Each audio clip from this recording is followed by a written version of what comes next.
kita, Ki Hajar Dewantara namanya.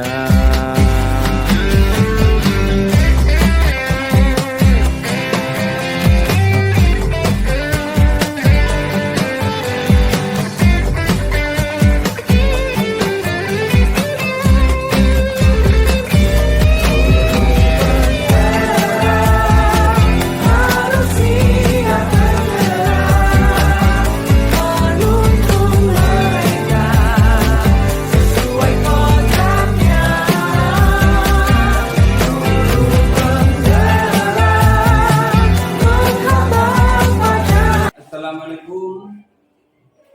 Apa kabar hari ini, Bu? Alhamdulillah sehat, Pak. Kabar Bapak bagaimana? Alhamdulillah, saya juga, Bu. Baik, Bu, sebelum kita mulai, ada baiknya Bu perkenalkan dulu, ya. Bu, silakan, Bu. Terima kasih, Pak. Perkenalkan, nama saya Lelisa Frida, SPDI. Saya salah satu tenaga pendidik di sekolah kita ini, yakni Sekolah SDN 101410 Batugana.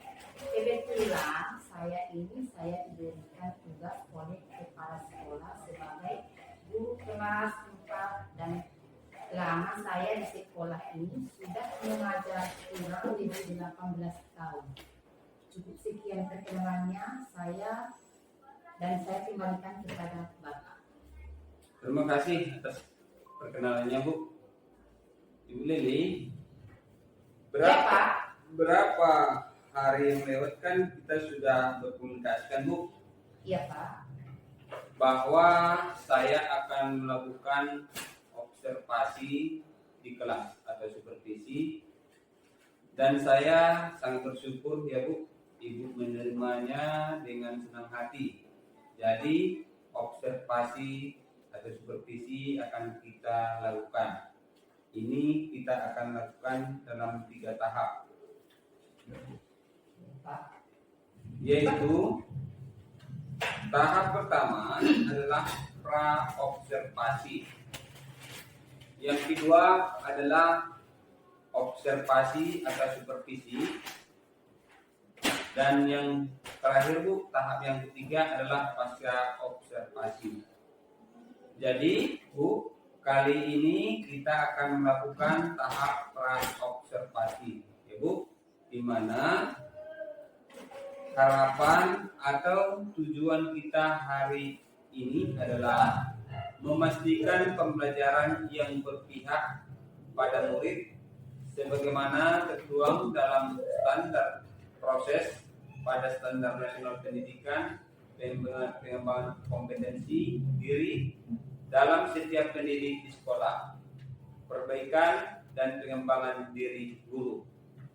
Baik, Bu, untuk kegiatan kali ini kita berharap mudah-mudahan berjalan dengan lancar supaya kita dapat meningkatkan kemampuan akademik Ibu dalam proses pembelajaran. Baik, Bu, kali ini saya ingin mengetahui mengenai langkah-langkah apa saja yang Ibu persiapkan untuk kegiatan supervisi besok. Silakan, Bu. Ya, Pak. Baik, Pak. Saya senang sekali berdiskusi dengan Bapak hari ini.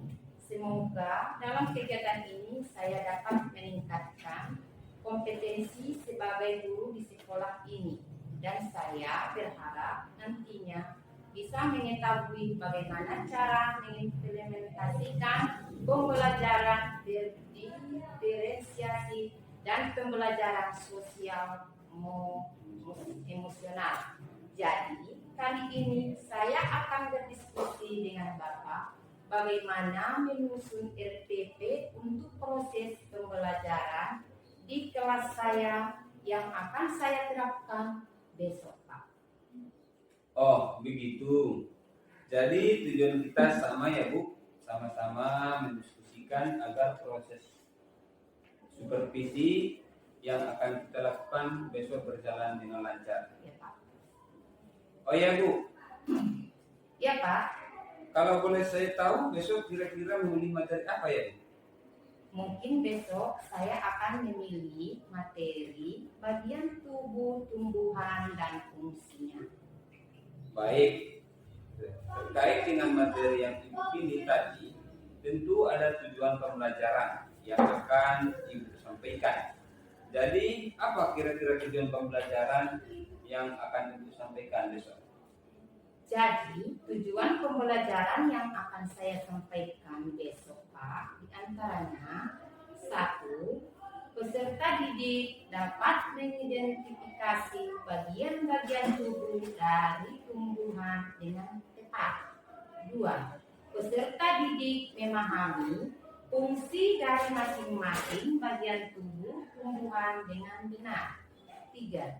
Peserta didik dapat mengaitkan fungsi bagian tubuh dengan kebutuhan tumbuhan untuk tubuh, mempertahankan diri, serta berkembang biak dengan percaya diri. Oh, jadi tujuan pembelajaran yang Ibu sampaikan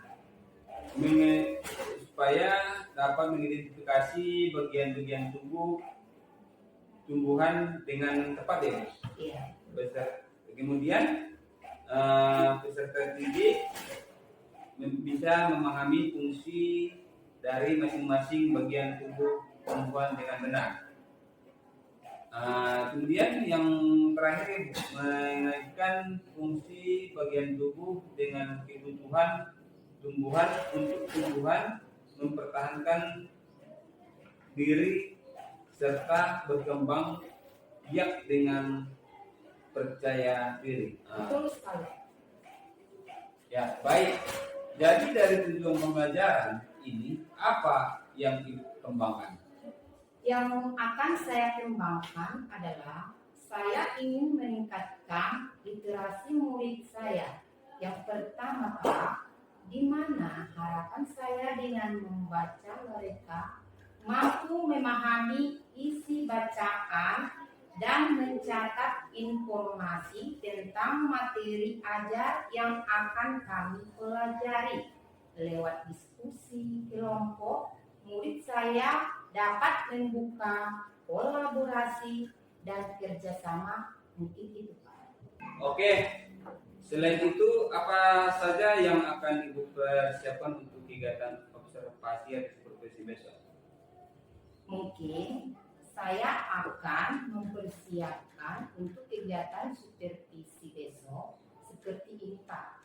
Saya sudah mempersiapkan RPP sesuai dengan koordinasi dengan Bapak sebelumnya, yaitu RPP berdiferensiasi yang interaksi dengan kompetensi sosial emosional atau disebut juga dengan ASE, guna menumbuhkan budaya positif terkhususnya di kelas saya, Pak. Oh, begitu ya, Bu. Ada lagi selain itu, Bu? Mungkin selain itu, saya juga sudah menyusun LKPD setiap kelompok, kemudian juga sudah saya siapkan alat peraga yang menarik untuk menunjang proses belajar mengajar dan asesmen penilaian sesuai dengan arahan Bapak yang disampaikan kepada saya. Syukurlah, Bu. Walaupun diskusi kita kemarin singkat, namun Ibu dapat membuat RPP dengan baik. Ya, Bu. Dan saya lihat dari RPP yang Ibu buat sudah sesuai dengan RPP berdiferensiasi dan sudah mengandung pembelajaran sosial emosional. Ya. Kira-kira apa strategi Ibu yang akan Ibu kembangkan nanti? Mungkin sebagai strategi yang akan saya kembangkan di RPP ini sesuai dengan RPP berdiferensiasi, saya sudah melakukan asesmen diagnostik sebelumnya, Pak, untuk mengetahui minat belajar murid. Jadi murid saya ada 3 belajarnya, Pak. Yang pertama visual, kemudian audio dan kinestetik. Satu, kemudian secara visual saya akan menyuruh mereka membaca dan literasi. Dan terakhir, secara audio saya akan menampilkan video pembelajaran tentang bagian tubuh tumbuhan dan fungsinya. Kinestetik, mereka akan menempel dan menyusun gambar tumbuhan dan bagian-bagiannya. Kira-kira begitu, Pak. Baik, terima kasih Bu. Saya ulang kembali ya, sesuai dengan RPP berdisiplinasi ada 3 minat belajar yang Ibu susun, yaitu visual, ada yang auditor, dan ada juga minat di mana secara visual Ibu akan menyuruh mereka membaca dan literasi secara audio ya. Baik, demikianlah kegiatan pra-observasi ini ya Bu. Sampai jumpa besok di kelas Ibu dalam kegiatan observasi atau supervisi ya Bu. Terima kasih atas waktunya Bu. Assalamualaikum warahmatullahi wabarakatuh.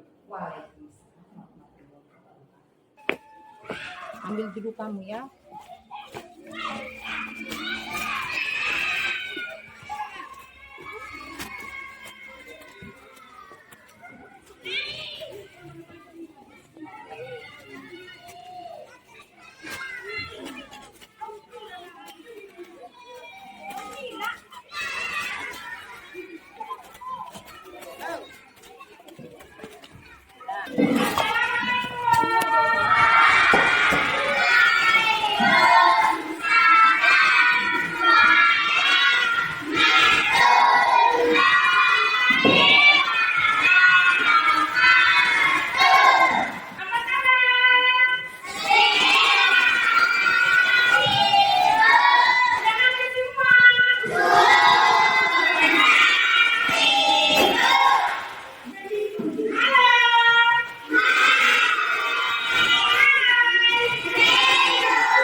Ya, sekarang kita masuk kepada pembelajaran kita yaitu mengenai tengok apa ya? Video.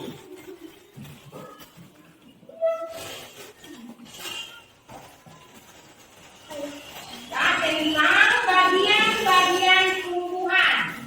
Dengarkan.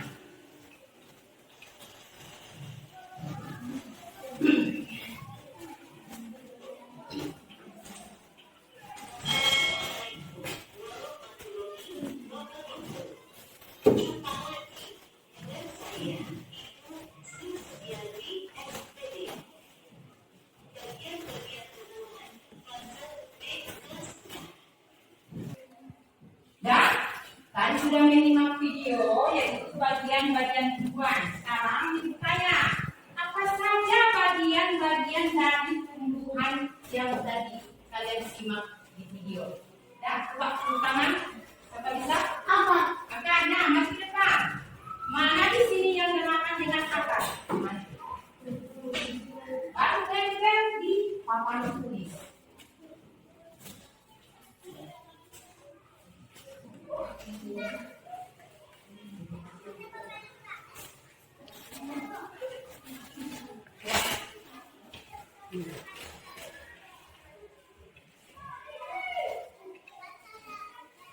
Ya, tangan. Oh, satu lagi akar. Ya, akar. Yang kedua, tangan. Ya, masuk. Oke. Apa lagi yang kedua?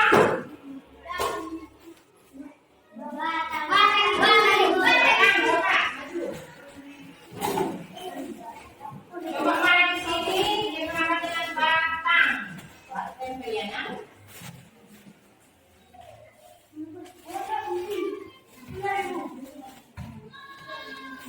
Di sana, gabungkan di sini, gabungkan.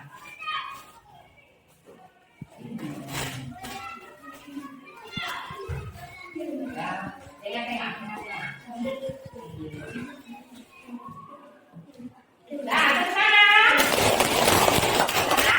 Nah, jadi inilah tadi yang kita tengok di dalam layar, yaitu bagian-bagian tumbuhan. Satu, akar. Yang kedua, batang. Yang ketiga, daun. Dan yang keempat, bunga. Dan yang kelima adalah buah.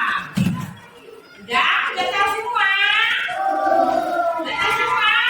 Nah, jadi sekarang kita lanjut, yaitu fungsi tumbuhan. Ya, fungsi tumbuhan. Tengok video lagi.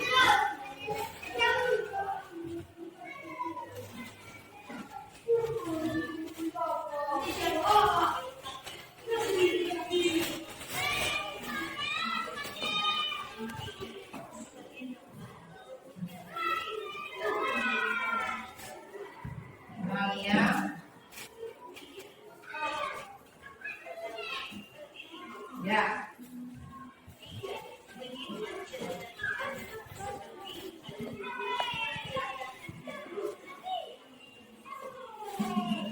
Dan jadi itu tadi adalah fungsi dari tumbuh. Nah, sudah kita tonton tadi dari akar sampai buah. Nah, sebelum lagi tugas kelompok dan kita ayo semangat. Ya.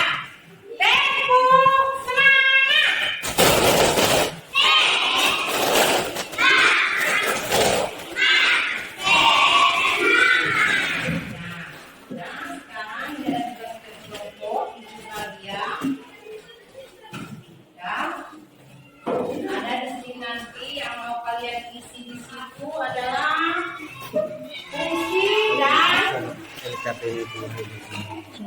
Nama bagian tumbuhan dan fungsinya. Ya. Ya. Kasih waktu 10 menit. Kalau dosen nanti silakan tempelkan di papan. Satu orang sekelompok depan tempelkan hasilnya. Ya. Tempelkan hasilnya.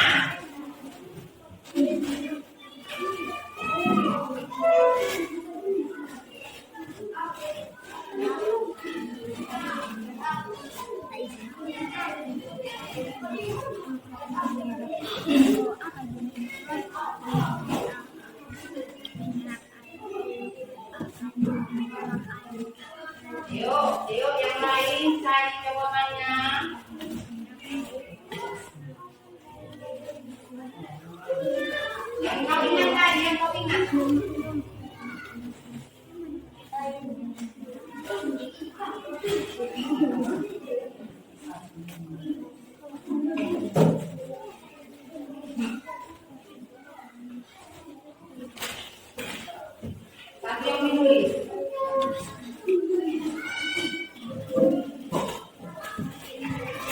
Nah, ya, terus.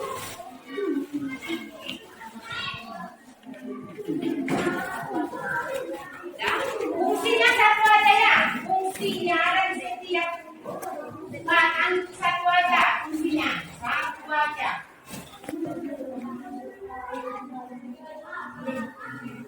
Yang sudah siap silakan tempel. Paman tulis. Buat kelompokmu. Kelompok A, B, C, D.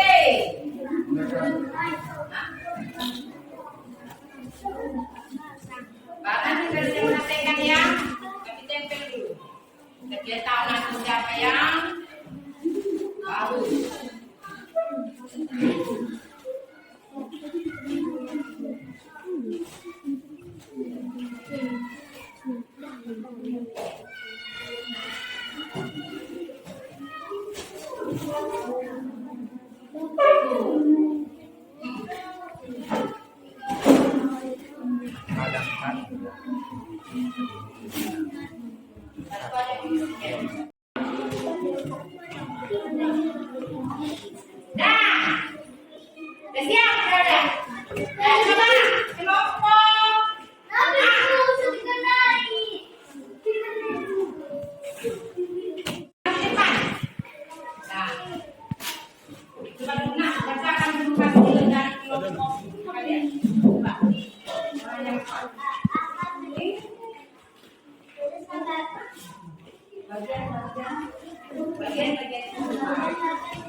Ya. Jadi sebelum kita ini mudah-mudahan anak semua bisa ataupun mengerti mana itu dibaca, mana itu apa dari bagian-bagian Tuhan. Nah, jadi ya sebelum kita akhiri tempo angin, tempo siang, tempo sore, tempo malam. Iya, ya. Tadi kan Ibu sudah melaksanakan tahapan observasi ya Bu. Ya, Pak. Jadi setelah selesai tahapan observasi, jadi di sini saya akan menanyakan beberapa pertanyaan. Di mana pertanyaan pertama Bu, kira-kira bagaimana perasaan Ibu setelah melakukan supervisi akademik? Ya, makasih Pak. Jadi keresahan saya Pak, saya merasa senang dan sudah lega setelah mengajar dengan menggunakan RPP berdiferensiasi dan menggunakan PSE, di mana di dalamnya masih banyak PR dan evaluasi yang harus saya perbaiki dalam proses perbaikan proses pembelajaran di kelas. Jadi pertanyaan selanjutnya Bu, permasalahan apa kira-kira yang Ibu alami dalam pembelajaran tadi? Ya, yang pertama Pak, ada PR yang harus saya evaluasi sebagai guru kelas, kemampuan siswa untuk berani bertanya di depan kelas. Mungkin ini adalah masalah klasik yang terjadi bagaimana guru untuk memanti atau memacu siswa untuk berani bertanya. Yang kedua, mereka agak kesulitan untuk menganalisis sebuah masalah atau pertanyaan yang akan mereka buat atau menganalisis sebuah kasus yang telah dibicarakan. Jadi dari dua permasalahan tadi yang ingin diselesaikan terlebih dahulu, permasalahan mana yang diselesaikan terlebih dahulu ya Bu? Permasalahan yang paling utama yang ingin saya selesaikan yaitu kemampuan siswa untuk bertanya. Karena peralihan dari TK ke SD, memang mereka masih malu. Dalam artian mereka belum menemukan jati diri untuk berani tampil di depan umum. Jadi permasalahan yang ingin Ibu selesaikan adalah apa yang Ibu harapkan atau tujuan pertemuan kita hari ini, Bu? Ya, tujuan pertemuan hari ini yaitu mencari solusi penyelesaian terhadap kasus peserta didik ketika di dalam kelas dari kegiatan awal pembelajaran sampai dengan penutup. Menurut Ibu, apa yang bisa membuat murid agar lebih berani aktif dalam pembelajaran di kelas?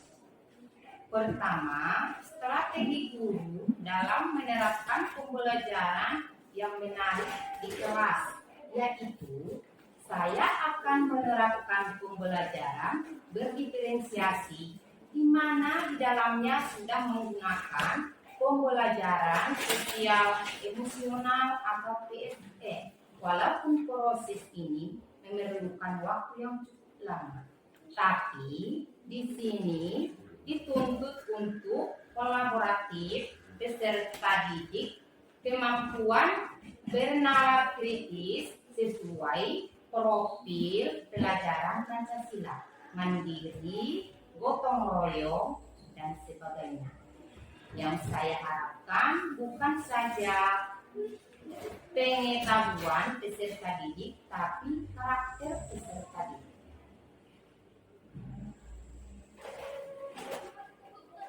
Jadi penerapan strategi salah satunya yaitu model pembelajaran berdiferensiasi, dengan itu strategi yang tepat yang disampaikan kepada peserta didik. Jadi apa kekuatan Ibu dalam mencapai tujuan berikut? Kekuatan saya yaitu pertama, dalam abad 21, salah satunya menguasai teknologi keunggulan. Saya menguasai teknologi pembelajaran berbasis teknologi. Dua, pendekatan bagaimana cara siswa untuk bernalar kritis atau berani bertanya.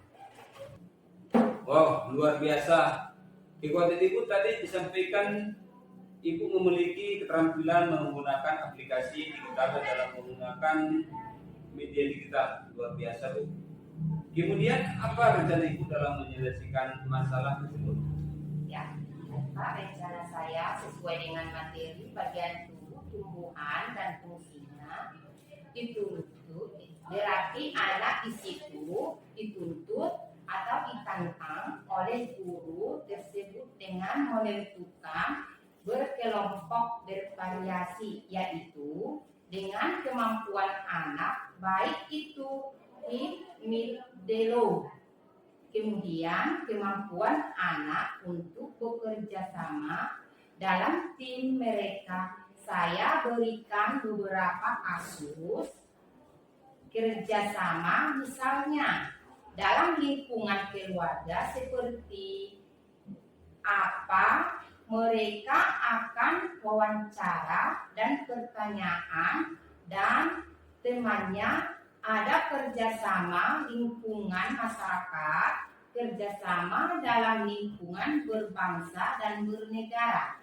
Jadi ada beberapa kelompok yang membuat masyarakat agar berani wawancara dan mereka membuat hasil laporan wawancara baik dalam bentuk deskripsi dan makalah. Mereka akan melakukan presentasi di depan kelas, jadi siswa akan lebih aktif diskusinya, Pak. Tadi rencana Ibu membentuk kelompok secara bervariasi. 2, kemudian memberikan tugas studi kasus dan mengarahkan mereka ke lingkungan sekitar, melakukan wawancara dan melakukan presentasi dan siswa terlibat penuh. Luar biasa, Bu. Kemudian apa ukuran keberhasilan dari rencana Ibu tersebut? Ya. Jadi siswa harus berani tampil untuk mengembangkan karakter pelajar kritis, berani bertanya, berani menganalisa sebuah masalah, dan tidak hanya nilai yang mereka kejar, tetapi bagaimana mereka pembentukan karakter utamanya. Oke, ukuran keberhasilan tadi yang disampaikan, anak bisa menumbuhkan sikap bernalar kritis dalam pembelajaran di kelas dan pembentukan karakter. Bukan hanya nilai yang mereka capai, tapi prosesnya. Dalam pembentukan karakter bernalar kritis, kalau ada hambatan, tantangan, bagaimana cara mengatasinya? Ya, biasanya hambatannya yang namanya anak-anak, yaitu kesulitan untuk menentukan kelompok lebih nyaman dengan teman tertentu. Kalaupun diserahkan kepada mereka, tetapi guru harus ikut bermusyawarah dengan siswa. Jadi hambatannya adalah menentukan teman kelompok. Jadi mengantisipasinya salah satunya harus lebih tegas dalam pembagian kelompok. Apa komitmen Ibu dalam rencana tersebut? Ya, komitmen saya, Pak, 1, saya akan melakukan model pembelajaran ini dengan konsisten untuk melakukannya. Yang kedua, saya akan tetap aktif di KKG agar bisa saling dengan rekan guru lainnya. Terus siapa yang akan membantu Ibu dalam melakukan komitmen ini? Dan seluruh warga sekolah, karena keberhasilan sekolah bukan hanya guru, tetapi juga orang tua, dukungan masyarakat. Terus bagaimana tindak lanjut dari setelah coaching ini? Saya akan tetap melaksanakan proyek Baset daring, menyusun kegiatan sampai dengan praktik peserta presentasi di kelas. Saya akan evaluasi secara terus-menerus. Baik, Bu. Ibu akan terus melakukan eksekusi langsung, menerapkan pembelajaran, model pembelajaran berdifferensiasi, melakukan evaluasi agar bisa menentukan apakah model pembelajaran tepat apa tidak ya. Alhamdulillah ya, Bu, sesi pasca supervisi hari ini sudah berjalan dengan baik, sudah sesuai. Terima kasih. Semoga apa yang Ibu merencanakan memberikan pembelajaran yang baik dan dapat berjalan dengan lancar. Terima kasih atas waktunya. Mohon izin. Assalamualaikum warahmatullahi wabarakatuh. Waalaikumsalam.